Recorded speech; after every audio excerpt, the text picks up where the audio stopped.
안녕하세요. 서정훈 목사입니다. 꿀보다 더 단 말씀이 있는 달콤한 큐티 시간입니다. 성경은 믿음 위에 덕을 세우라고 말했습니다. 덕은 그리 거창한 거나 혹은 어려운 것도 아닙니다. 헬라어로 덕은 착한 행실, 너그러운 관대한 행동을 말하는 것입니다. 착한 행실 중에서도 말을 온유하고 겸손하게 하는 것이 가장 중요한 것이라고 생각이 듭니다. 오늘 하루도 온유와 겸손으로 덕을 세우기를 바라면서 달콤한 큐티 시작해 봅니다.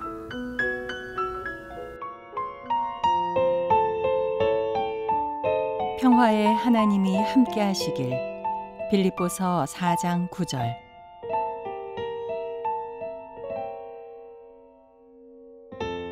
너희는 내게 배우고 받고 듣고 본 바를 행하라. 그리하면 평강의 하나님이 너희와 함께 계시리라. 9절 읽습니다. 너희는 내게 배우고 받고 듣고 본 바를 행하라. 그리하면 평강의 하나님이 너희와 함께 계시리라. 문장 구조가 앞에하고 거의 똑같습니다. 그리하면이라는 접속사가 나오죠.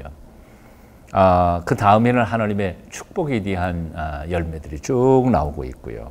또 그 앞에는 어떻게 해야 하면 그 축복을 받을 수 있는지에 대한 조건절이 나옵니다. 뒤에 있는 평강의 하나님이 너희와 함께 계시리라 하는 이 문장이 앞에 있는 말하고는 조금 다릅니다. 평강의 하나님이 너희와 함께 계시리라. 앞에서는 우리의 이해를 초월한 하나님의 평강이 너희와 함께, 너희 마음과 생각을 지켜주신다 했는데, 두 번째 말씀에서는 평강의 하나님이 너희를 친히 함께 계신다 하는 약속이죠. 사실 하나님께서 주신 평화보다는 평화의 하나님이 직접 함께 계신다는 것만큼 놀라운 축복은 또다시 없을 것이라고 생각합니다. 약속이 조금 다르지만 그러나 더 놀라운 말씀을 사도 바울은 다음에 적어 놓고 있는 것입니다. 자, 그렇다면 평강의 하나님이 우리와 함께 하시는 비결은 뭘까요?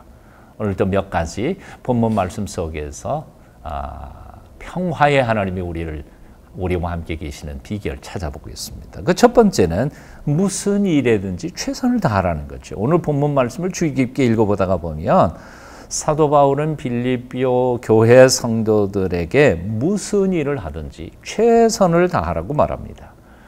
무엇이든지란 말이 6번이나 반복되어 나옵니다. 그리고 무슨이란 말이 2번이나 반복되어 나오죠. 어떤 일, 어떤 경우에나 최선을 다하라 하는 가르침이 본문에 나옵니다. 옛 고사 성어에 이제 진인사 대천명이라는 표현이 있지요. 사람이 자신의 할 바를 다 한 후에 천명을 기다린다는 뜻이죠.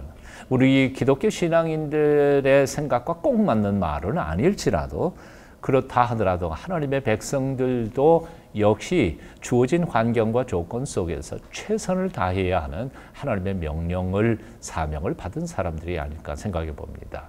예수님께서도 말씀하셨죠. 목숨을 다하고 마음을 다하고 생명을 다해서 주 너희 하나님을 사랑해라. 그리고 내 몸만큼 이웃을 사랑해라 하고 명령을 받았으니까요. 우리는 주어진 환경 속에서 우리의 최선을 다해야 할 사람들입니다. 하나님께서 우리를 도와주시니까 우리는 놀고 먹어도 된다. 그것은 참된 성숙한 신앙의 모습은 결코 아닙니다. 주어진 바 속에서 우리의 최선을 다하도록 노력하는 저와 여러분이 되었으면 좋겠습니다. 오늘 본문의 두 번째 보면 평화의 하나님이 우리를 지켜주시는 두 번째 비결은 8절에 나와 있습니다. 한번 읽어보실까요?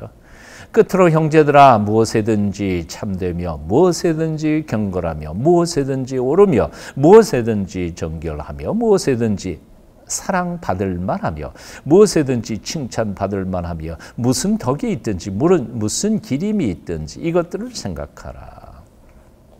맨 끝의 문장이 이것들을 생각하라. 앞에 있는 모든 것을 통과하면서 이것을 생각하라 라고 명령하고 있음을 봅니다. 어떤 경우에서도 배웠던 것을 깊이 생각하는 것은 정말 중요한 일입니다. 백사만사에 깊이 생각하지 않고 엄벙덤벙하는 사람이 일이 잘 될 리는 정말 없습니다. 아무 생각 없이, 아무런 생각 없이 오랜 동안 신앙생활하는 사람의 신앙이 성숙할 리도 없는 것이 사실입니다. 하루를 살아도 깊이 생각하면서 살아가는 삶에 깊이가 있고 성숙이 있는 법입니다. 그래서 히브리서 기자는 이렇게 표현하죠. 예수를 깊이 생각하라. 예수를 깊이 생각하라. 골똘히 생각해야 합니다. 그 히브리서 기자의 헬라어 표현을 보면 마음을 그 생각의 대상물에 꽁꽁 묶어놓다라는 뜻입니다. 예수님에게 나의 마음을 꽁꽁 묶어서 깊이 생각하는 것. 소위 말하면 이렇게 말하는 거죠. 예수님이 어떻게 사셨는지, 그리고 왜 오셨는지, 어떻게 죽으셨는지, 예수님이 가르침은 무엇인지 깊이 생각하는 겁니다. 어떻게 주님께서는 부활하셨고 왜 그런 말씀들을 가르치셨는지에 대하여 깊이 생각하라는 것입니다. 본래 반복된 생각이 마음을 바꾸게 되고요. 바꾸어진 마음이 행동과 습관을 바꾸고 바꾸어진 행동과 습관이 인생을 바꾸게 되는 것입니다. 소위 생각을 바꾸는 것을 우리는 회개라고 말하죠. 즉 생각을 바꾼 회개가 없이는 마음이 바꾸어지지 않고 마음이 바뀌지 않고는 삶과 행동과 습관이 바뀌지 않고 인생이 바뀌지 않는 법입니다. 들은 말씀을 깊이 반복해서 계속 생각하는 것을 가리켜서 우리는 묵상이라고 말합니다. 메디테이션이라는 거죠. 그러니까 그런 깊은 묵상 속에서 마음이 변화를 얻게 되고 변화된 마음을 통하여 하나님의 왕국이 우리 속에 이루어지는 법입니다. 그렇게 깊이 생각하는 삶 속에 평화의 하나님이 함께 계시고 우리를 지켜주시고 인도해 주시는 법입니다. 평화의 하나님이 우리와 함께 사시는 비결 두 번째는 깊이 생각하는 것입니다. 세 번째 비결이 있습니다. 실천하는 것입니다. 오늘 9절 말씀 다시 한번 읽어봅니다. 너희는 내게 배우고 받고 듣고 본 바를 행하라. 그리하면 평강의 하나님이 너희와 함께 계시리라. 머릿속에 있는 지식은 아무런 변화를 가져올 수 없습니다. 변화는 실천하는 구체적인 삶 속에서만 이루어지는 법입니다.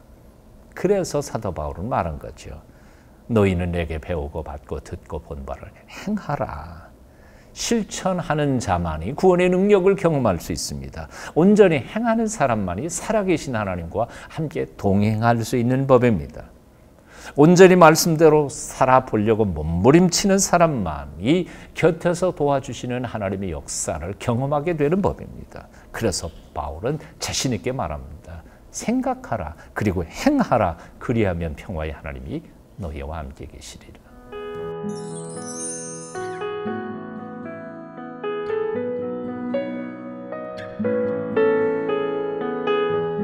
어떤 경영학자가 현대 사회에서 성공할 수 있는 3P 법칙이라는 것을 말했습니다. 그 첫 번째는 purpose라고 하죠. 목적입니다. 목적의식 있게 살아가라는 거죠. 두 번째는 파워입니다. 그 목표를 설정했으면 그것을 끝까지 밀어붙이는 파워, 힘이 있어야 된다는 거죠. 추진력이 있어야 된다는 겁니다. 하지만 그 두 가지가 중요하지만 가장 중요한 것은 바로 마음의 평화, 피스라고 하는 것입니다. 왜냐하면 마음에 평안이 없는 사람은 목적을 세워놨어도 그거 끝까지 밀고 갈 수도 없고 어떤 때는 추진력이 있지만 마음의 평화를 잃어버린 사람은 중도에서 포기할 수가 있기 때문이라는 거죠. 그래서 가장 중요한 현대사회의 성공의 비결은 마음의 평안이라는 겁니다. 평화라는 거죠. 어떻게 하면 우리의 마음에 하나님의 평화가 임할 수 있을까요?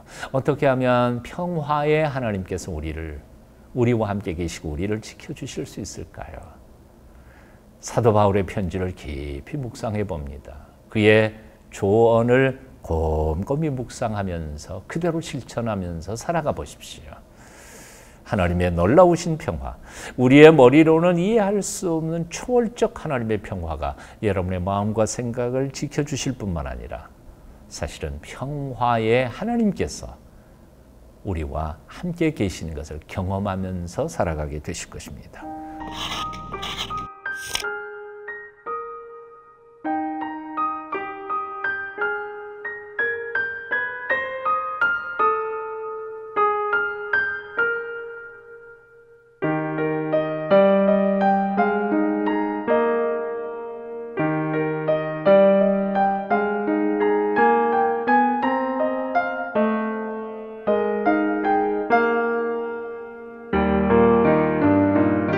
오늘도 그 놀라운 하나님의 평화, 그리고 평화의 하나님이 여러분과 함께 살아계시는 것을 경험하면서 승리하는 하루 살게 되기를 바랍니다.